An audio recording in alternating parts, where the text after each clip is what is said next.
As many of you know, recently I completed my Work and Designs collection, and to properly play Elemental Gearbolt, which was the last game I needed, I had to get a gun con.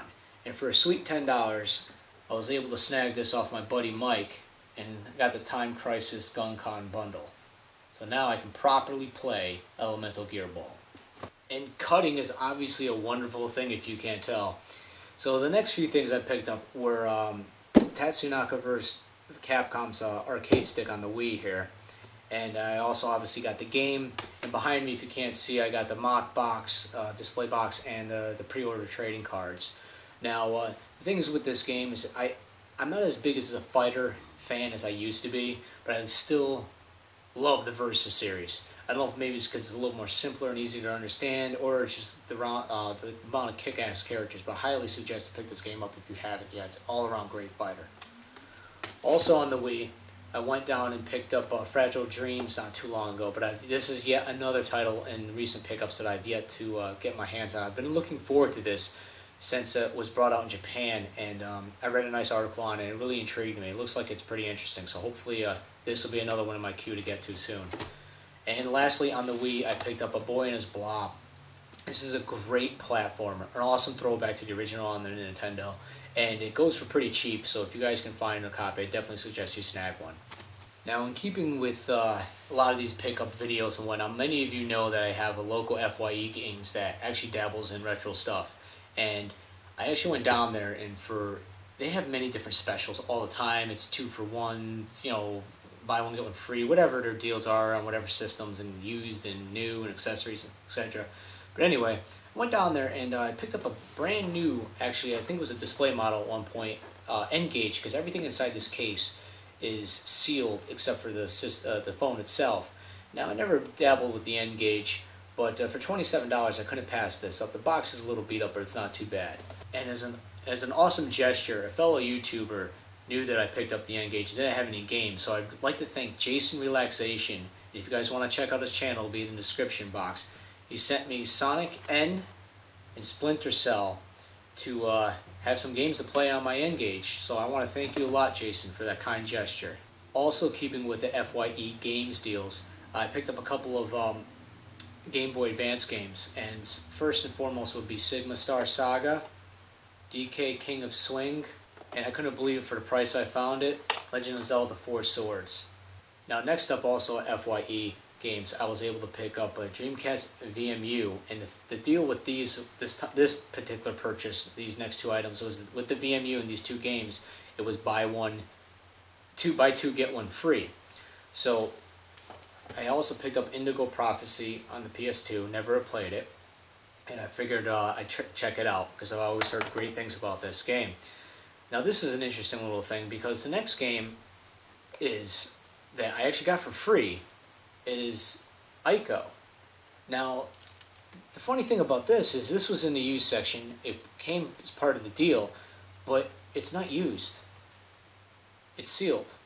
It was got a used sticker slapped on it, and it just made its way in there. So I thought this was a pretty awesome steal. It really made my day. Now, the next few items I'd like to show off to you guys. As much as I love video game music, I have never been an actual soundtrack collector.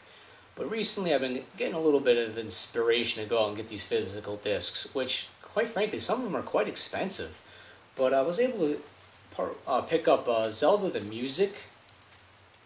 Like I said, I don't know if these things are rare or not, but this has many tracks from many different Zelda games, and I got this on Amazon. It's not too bad.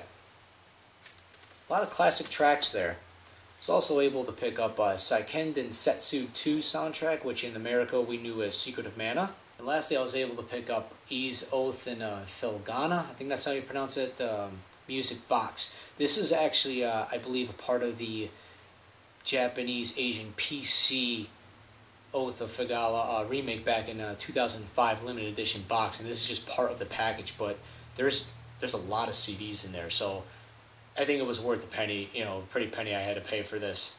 And also continuing on with, since we're moving into imports here, many of you know how much of a big fan of Ocarina of Time I am, so I picked up the Japanese version of this Ocarina of Time on the N64. And look at that box art, so much better than what we got here in the States. Also, I picked up these Final Fantasy VI game art guides, I guess they call them. They're not really strategy guides, but they showcase a lot of scenes in the game, and they also have a lot of artwork in them, which I thought was pretty neat. And I got these off of Hit Japan, all 3 books for $35, I believe, which isn't too bad. And the last 2 games I picked up import-wise were Lunar Magical School with for the Sega Saturn, and this came with the cards as well, and for you nuts out there, your spine card. And also on the Saturn, Lunar Silver Star Complete, and that came with the cards as well, but these ones have never been opened, which is pretty cool. Got these both off of PlayAsia for a pretty decent price. Now, if you guys think this is it, well, I'm going to cut again, and you obviously realize I couldn't end this pickup video without showing any work inside stuff. So first we're going to start off here. These are, this is a mini store ad poster of Albert Odyssey. Next is the same kind of deal, but for Ground Lancer Generations.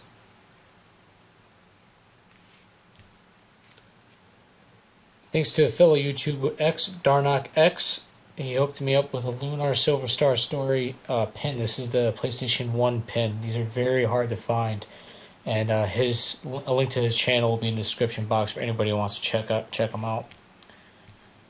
This is the Eternal Blue, Lunar 2 Eternal Blue PS1 watch. It doesn't work, sadly. And finally, Lunar Silver Star Story Complete Standee. This has never been used, and it will be used now, so I can put it with the rest of my Lunar collection. Thanks for watching, everybody. Take care.